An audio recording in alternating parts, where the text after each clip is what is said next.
इस वीडियो के माध्यम से जो भी छात्र एवं छात्रा 2023 में मैट्रिक की परीक्षा में सम्मिलित होने जा रहे हैं उनके लिए अभी हम लाइव प्रूफ संस्कृत का ऑब्जेक्टिव प्रश्न का डिस्कशन करने सीधा ही बोर्ड एग्जाम में आपको आने वाला है।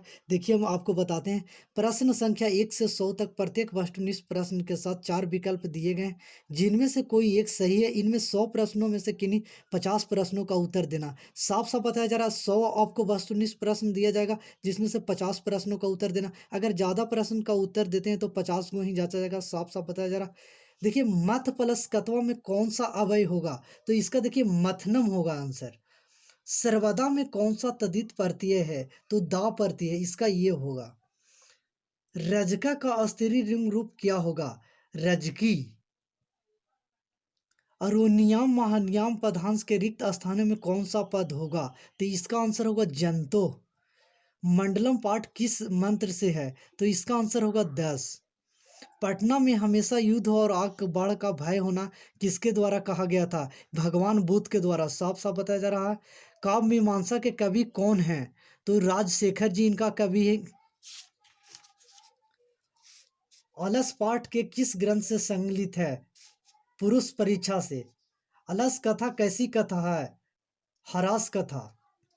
अचुरात कहाँ के राजा थे, विजयनगर के राजा थे। भवता शब्द के षष्ठी बहुवचन रूप क्या होगा, भवतनाम। त्रियष्टि में कौन सा धातु है, असना। तुमुन प्रत्यय से कौन सा अवयव कौन सा है, हुतनम। राघव में कौन सा तद्धित प्रत्यय है, यत। निपुणा में कौन सा स्त्री प्रत्यय है, ड़ाप। व्याघ्रपथी कथा किस ग्रंथ से संकलित है, इसका आंसर हितोपदेश होगा। बाघ के हाथ में क्या था, तो कुश था बाघ के हाथ में। व्याघ्रपथी कथा में कुत्र का कन्नम किसका कथन है, तो ये होगा बाघ का। किसके बिना ज्ञान भार है, तो ध्यान के बिना। साधु का स्त्री लिंग रूप क्या होता है, तो होता है साध्वी। जब आलस में आग लगी तो कौन कौन भागा, आलसी पुरुष पहले भाग चुके थे। सिख संप्रदाय के 10वें गुरु कौन थे, तो गुरु गोविंद सिंह। हम सबों में भारतवर्ष में प्रतीक क्या होनी चाहिए, साफ साफ बताया जा रहा है, तो देशभक्ति होना चाहिए, सभी देशभक्ति होना चाहिए। किशोरी में कौन सा स्त्री प्रत्यय है, तो उड़ीस प्रत्यय है। ज्ञान प्लस मतु में कौन सा पद बनेगा, तो ज्ञानवान। सानच प्रत्यय का उदाहरण कौन सा पद है, गतवान। नमन में कौन सा प्रत्यय है, सानच। ठक प्रत्यय में कौन सा पद बना, मानुष। भवतिस किस प्रकार का रूप है, लट लकार का रूप है, इसका ये वाला आंसर होगा। वाची में कौन सा विभक्ति होता है, सप्तमी होता है, सप्तमी। दलित ग्रामवासी पुरुष की कथा किस पाठ में है, तो ये व्याघ्रपथिक कथा से लिया गया है। साफ साफ बताया जा रहा है। स्वामी दयानंद का जन्म किस राज्य में हुआ था, तो इनका जन्म गुजरात में हुआ था। स्वामी दयानंद के बचपन का नाम क्या था, तो बचपन में इनका नाम मूल शंकर था। रात्रि जागरण छोड़कर मूल शंकर कहाँ गए थे, तो गुरु के खोज में गए थे। साफ साफ बताया जा रहा। स्वामी दयानंद घर छोड़कर घूमते हुए कहाँ पहुंचे, प्रयागराज पहुंचे थे।